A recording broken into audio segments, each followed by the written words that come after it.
लोग आज बात करेंगे कि अभी रमज़ान ख़त्म होने वाला है और सब लोगों को बहुत एक्साइटमेंट है कि हम ईद के लिए तैयारी करें, प्रिपरेशन करें और कोई ना कोई ट्रीटमेंट कराएं स्किन की। हर क्लिनिक्स के ऊपर जो है वो जाके रश बना हुआ है, आप देख रहे हैं सैलून्स के ऊपर रश बना हुआ है, एडवर्टाइजमेंट्स आ रहे हैं। और ईद के फ़ौरन बाद शादियों का एक पूरा जो है ना सीज़न शुरू हो जाता है। So people are not just preparing for Eid, they are also preparing for the functions that are coming up. तो कौन से ऐसे ट्रीटमेंट्स हैं जो आप जाके सेफली करवा सकते हैं टिल द वेरी एंड? मतलब अगर ईद से भी आप एक दिन पहले कोई चीज़ करवाते हैं तो आपको प्रॉब्लम ना दे, रेडनेस ना दे, इरिटेशन ना हो जाए स्किन के ऊपर, कोई बर्न ना आ जाए, आप मेकअप कर सकें। इसी तरह ईद के फ़ौरन बाद जिन लोगों की शादियां हैं, जो ब्राइड्स हैं, उनको बहुत हैवी मेकअप करना होता है, उनकी जो फैमिली मेम्बर्स हैं उन्होंने भी बहुत सी चीज़ें करवानी होती हैं, इसी तरह तैयारी होती है। तो कौन सी चीज़ें हैं जो आप बिल्कुल एंड तक करवा सकते हो और कौन सी चीज़ें हैं जिसके साथ आपको केयरफुल रहना चाहिए? तो सबसे पहले मैं बात कर लेती हूँ कुछ चीज़ें जिनके ऊपर सबसे ज़्यादा केयरफुल रहना है, क्योंकि एडवर्टीजमेंट्स चल रही हैं सोशल मीडिया के ऊपर, लोग प्रमोशनल अपनी वीडियोस लगा रहे हैं, वो आपको नहीं बताते कि आपने कब करवानी है ट्रीटमेंट, इसका कितना डाउन टाइम है। So I made these tiny little things जो आपको एजुकेट करेंगी। आप देखें, रीसर्फिसिंग लेज़र के बारे में आप बहुत सुनते रहते हो कि बस रीसर्फिसिंग लेज़र करा लें, आपको हर चीज़ का सोल्यूशन रीसर्फिसिंग लेज़र में मिल जाएगा, स्किन भी उतर जाएगी, फ्रेश स्किन आ जाएगी, आपका एक्नी स्कार्स अच्छे हो जाएंगे, मेलाज्मा अच्छे हो जाएंगे। लेकिन रीसर्फिसिंग लेज़र हमारी स्किन पे, जो हमारी पाकिस्तानी स्किन है उसके साथ बहुत ज़्यादा केयर डिमांड करता है, बहुत ज़्यादा आफ्टर केयर इसके लिए चाहिए होती है। और आपको ये ट्रीटमेंट बिल्कुल नहीं करवाना चाहिए राइट बिफोर ईद और राइट बिफोर योर फंक्शन। आपको अपने डॉक्टर के साथ मिल के प्लान करना है कि आपने ये ट्रीटमेंट कब करवाना है। प्रेफरेबली आप इसको विंटर्स में करवाते हैं, प्रेफरेबली आप इसको आपको आपके पास कम से कम 2 से ढाई हफ्ते होने चाहिए टू रिकवर, इमीडिएट जो रिकवरी होती है, और उसके बाद भी 2 ढाई हफ्ते के बाद भी आपको केयर चाहिए होती है। तो रीसर्फिसिंग लेज़र ऐसे ही उठ के जाके आपने नहीं कराना कोई भी एडवर्टाइजमेंट देख के।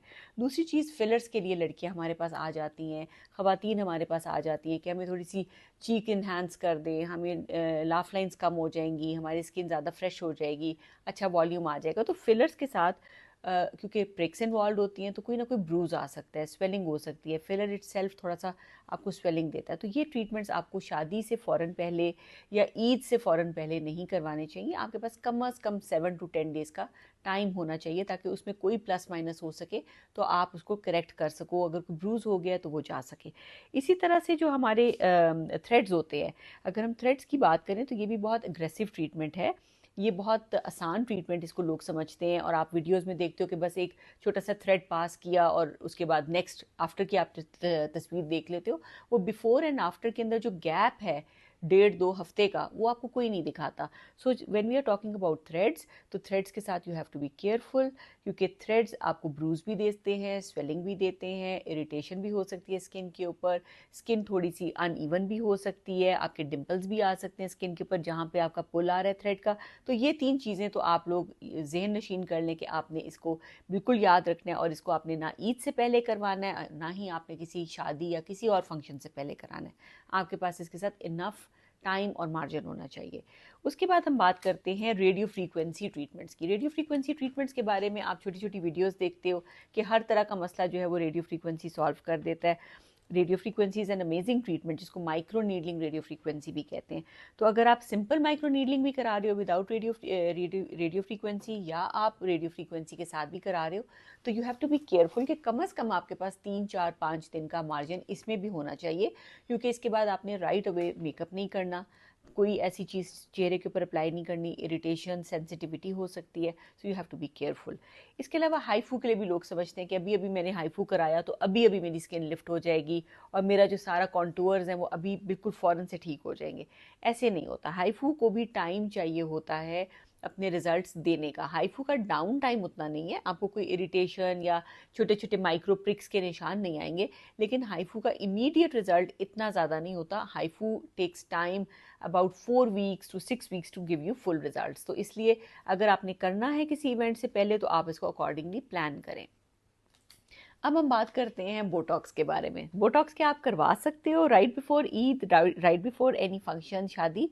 बोटॉक्स करवाने को आप करवा सकते हो, लेकिन बोटॉक्स का जो रिज़ल्ट है वो भी आने में आपको एटलीस्ट 1 हफ़्ता चाहिए होता है।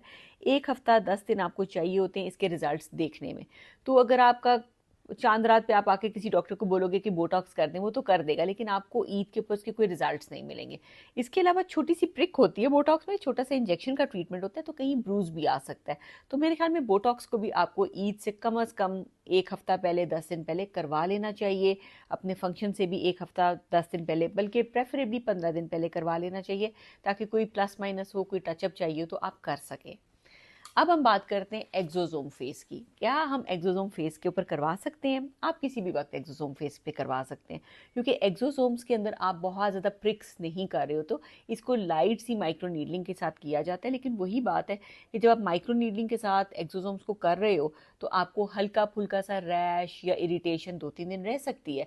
तो इसको भी ईद से फ़ौरन चांद रात पे करवाने का ट्रीटमेंट नहीं है। चांद रात पे आप सिर्फ मेहंदियाँ लगवाएं, चांद रात के ऊपर प्लीज़ एक्सोसोम्स के लिए अपने डॉक्टर्स को पुश ना करें।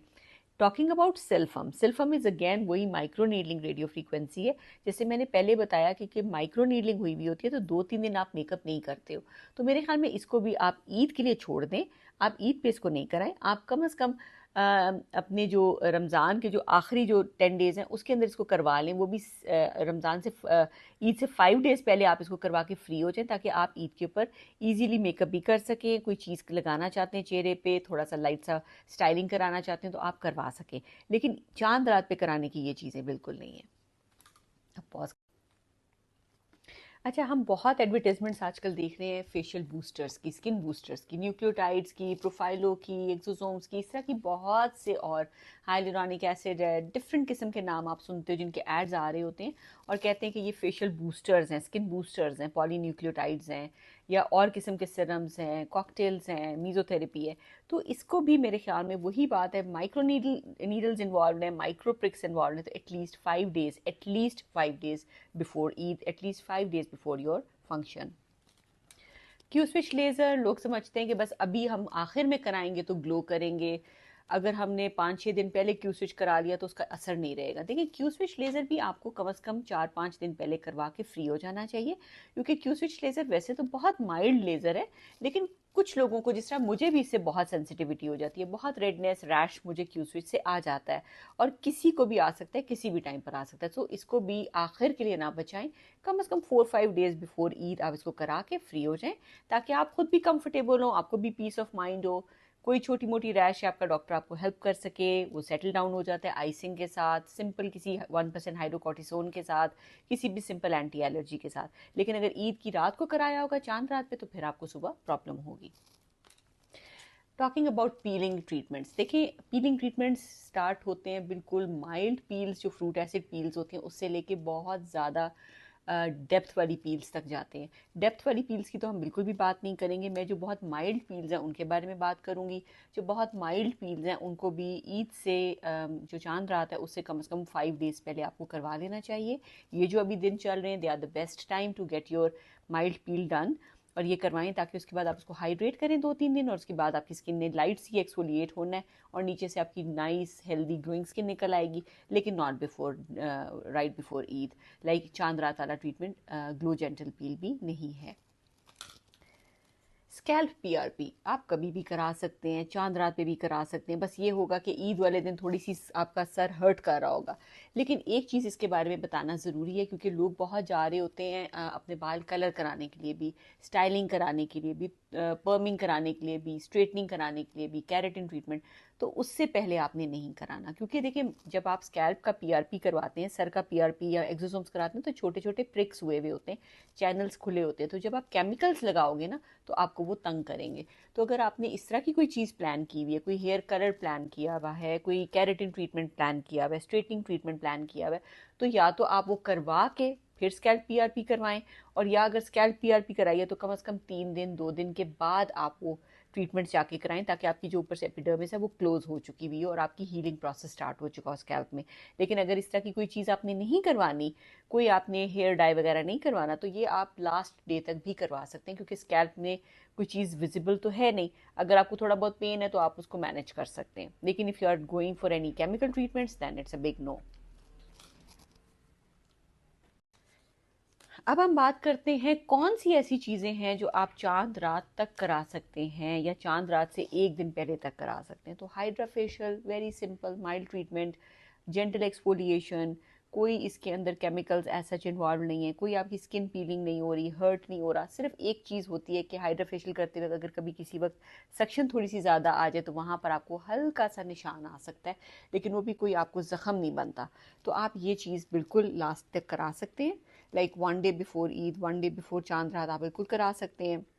इसमें आपको छोटे छोटे मास्क अप्लाई किए जाते हैं, इसके साथ एलईडी लाइट की जाती है, ये सब चीज़ें सेफ़ हैं, इसके साथ कोई आफ्टर केयर इन्वॉल्व नहीं है। तो यस, ये आप बिल्कुल टिल द वेरी एंड आप करवा सकते हैं। टॉकिंग अबाउट नॉन नीडल मीज़ोथेरेपी, जिसको इन्फ्यूजन भी कहा जाता है, इसको भी आप बिल्कुल एंड तक करा सकते हैं, क्योंकि इसमें कोई प्रिक्स नहीं है। ये इलेक्ट्रिकल इम्पल्सेस के साथ एक जो सीरम्स होते हैं वो आपकी स्किन के डीपर लेयर्स में पुश हो जाते हैं। तो ये भी आप चीज़ें टिल द वेरी एंड करवा सकते हैं। चांद रात से एक दिन पहले तक करवा सकते हैं। चांद रात पे कोशिश करें ना करवाएं, लेकिन एक दिन पहले तक आप इसको बिल्कुल करवा सकते हैं, इसमें कोई ज़्यादा प्रॉब्लम्स नहीं होते हैं। Tripolar radio frequency is a simple massaging anti gravity massage है। आपकी सुपरफिशियल लेयर्स को ये थोड़ा सा रेडियो फ्रीक्वेंसी देता है, इलेक्ट्रिकल इम्पल्सेस देता है। इसमें कोई प्रिक्स नहीं इन्वॉल्व, कोई मसला नहीं है, कोई चीज़ आपको इंजेक्ट नहीं हो रही, कोई ब्रूज आने का ख़तरा नहीं है। तो ये चीज़ भी आप टिल द वेरी एंड करवा सकते हैं। इन चीज़ों के साथ दे आर वेरी सेफ़। तो ये जो 3 चीज़ें मैंने आपको लास्ट में बताई हैं, ये 3 चीज़ों के लिए आप बिल्कुल कर सकते हो टिल द वेरी एंड, लेकिन नॉट एनीथिंग एल्स जिसके अंदर प्रिक्स इन्वॉल्व हो या जिसके अंदर ब्रूजिंग का खतरा हो। Thank you very much.